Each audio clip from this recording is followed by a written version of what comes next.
Assalamu alaikum, barkamu da wannan lokaci, barkamu da sake saduwa a cikin wani sabon shirin na Mahanga TV. Labaran duniya za ku saurara tare da ni Sani Yakubu Jahun. Amma kafin nan ga kanin labaran.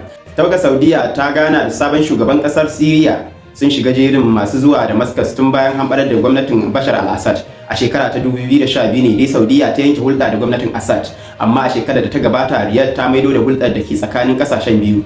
Sannan ta kuma taka rawar gani wajen dawo da Syria cikin ƙungiyar kasashen Larabawa.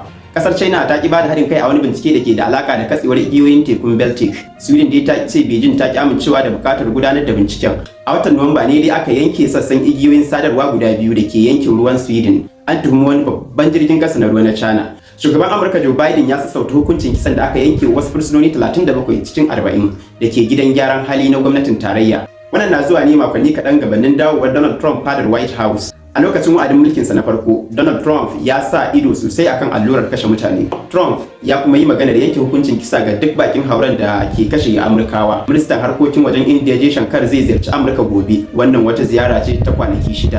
Wannan dai ita ce ziyarar manyan jami'ai ta farko daga India zuwa Amurka tun bayan da Trump ya lashe zaɓe. Ministan zai kuma jagoranci taron majalisar janar ɗin India a Amurka. Kotun kolin Mozambique ta tabbatar da nasarar da jam'iyya mai mulki ta yi a zaben. 'Yan adawa sun kalubalanci zaben da aka gudanar a watan Oktoba. Tun daga wannan lokacin ne dai kasar ta kudancin Afirka ke fama da tashe-tashen hankula. Jam'iyyar Frelimo mai mulki ta shafe rabin karni tana mulki a Mozambique. Daga ƙarshe kuma za ku ji cewa mai bada umarnin nan na masana'antar fina-finai ta Bollywood, Shyam Benegal, ya rasu yana ɗan shekara 90 a duniya. Ya kasance ta gaba a harkar sinima a India. Bengali ya bada umarnin fitattun fina-finai kamar Ankur, Nishant da Mandi. Ana yaban fina-finansa ne saboda suna nuna zahiriya da mu'amala ta yau da gobe. A Iran kuma za ku ji cewa babban shugaban nasu na addini ya ce ba sa buƙatar wakilai na nesa domin shiga yaƙi. A halin da ake ciki yanzu kuma, rahotanni na nuna cewa matar Bashar al-Assad ita ma ta shigar da ƙara kotu. Wannan da ma wasu, amma kafin nan ku gyara zama.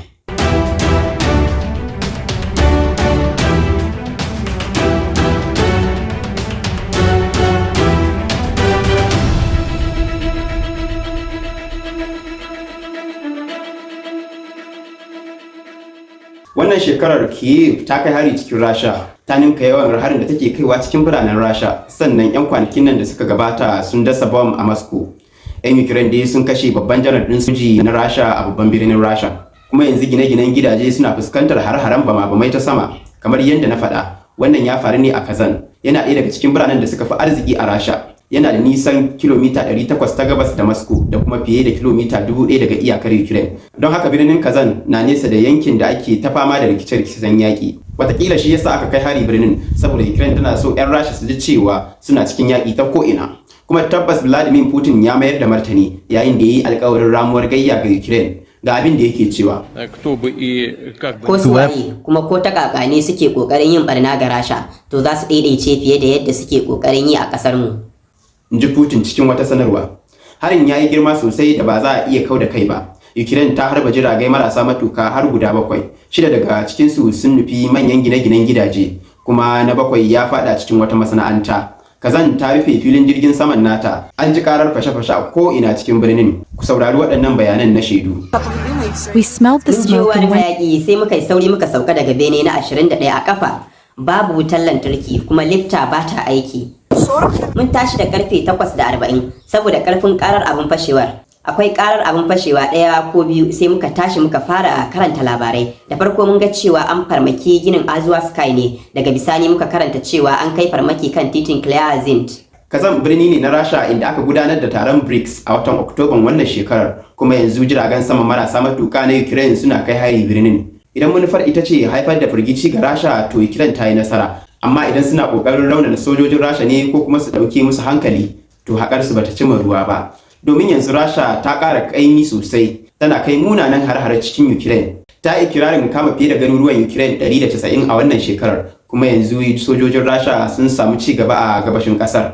A ƙarshen makon nan da ya gabata ne dai Ukraine ta rasa ƙauyuka biyu, ɗaya a Kharkiv, ɗaya kuma a Donetsk. Hallau dai manufar kamar kullum ita ce kama yankuna masu yawa sosai. Rasha tana so ta yi amfani da su don samun nasara a teburin sulhu kafin ranar 20 ga watan Janairun 2025. Wannan ita ce ranar da Donald Trump zai yi rantsuwar kama aiki a matsayin shugaban kasar Amurka. Moscow ta yi lissafi ne mai sauki. Zuwan Trump zai raunata kariyar Ukraine, Don haka mamaye yankunan Ukraine a yanzu zai ba wa Rasha fa'ida, wata dama mai ƙarfi yayin tattaunawa a makonni masu zuwa. Matsayar Trump dai kan wannan yaƙi a bayyane take, baya son tsare-tsaren mulkin Joe Biden, yana so ya rage taimakon soji ga Ukraine saboda yana so wannan yaƙi ya zo ƙarshe, yana so ya tura ɓangarorin biyu zuwa teburin sulhu. Ko me hakan zai bar Ukraine da shi cikin tsaka mai wuya, don haka Zelensky ya ɗauki wata sabuwar dabara mai harshen damu. Wannan shine abin da yake yi. Na farko shine kai har masu zurfi cikin Rasha da kuma tura Putin baya. Na biyu shine samun goyon bayan Trump da jawo shi bangaren Ukraine. Amma abin tambayar anan shine ta yaya Zelensky zai yi hakan. Da farko dai Zelensky ya fara da yabo. Zelensky dai ya haɗu da Donald Trump a farkon wannan watan. Dukkansu sun je Paris ne don sake buɗe cocin Notre Dame. Shugaban Faransa Emmanuel Macron ya karɓi bakuncin shugabannin biyu. A nan ne Zelensky ya yi ƙoƙarin yaba wa Trump, ya ce Putin yana tsoronka. Kazalika yan kwanaki biyu bayan wannan Zelensky ya sake haɗuwa da Trump, ku saurari kalamansa. Ina tunanin cewa shugaba Trump mutum ne mai ƙarfi, kuma zan so sosai ya kasance a ɓangaren mu domin yana da matukar muhimmanci a gare ni. Trump mutum ne mai ƙarfi. In ji shi. Ko da yake Zelensky ba shi ne shugaba na farko da ya yi ƙoƙarin yin wannan ba, wasu sun yi hakan a baya tare da samun sakamako mabambanta saboda Trump ba shi da tabbas. Babu tabbacin cewa dabarun Zelensky za su yi aiki, kuma gashi ba shi da wani shiri na biyu. Don haka kamar yadda abubuwa suke tafi a yanzu, shugaban Ukraine na tafiya ne akan wata hanya mai siraɗi. Yana tsokanar Putin ba tare da samun tabbacin kariya ba daga Trump. Ya ɗauki babbar kasada wacce za ta iya komawa kan mutanen Ukraine. Kada ku manta ku danna mana like da subscribe domin ci gaba da samun labaran duniya da sharhin siyasa. Ni ne naku Sani Yakubu Jahun nake cewa da ku ma da wata sabuwar bidiyon.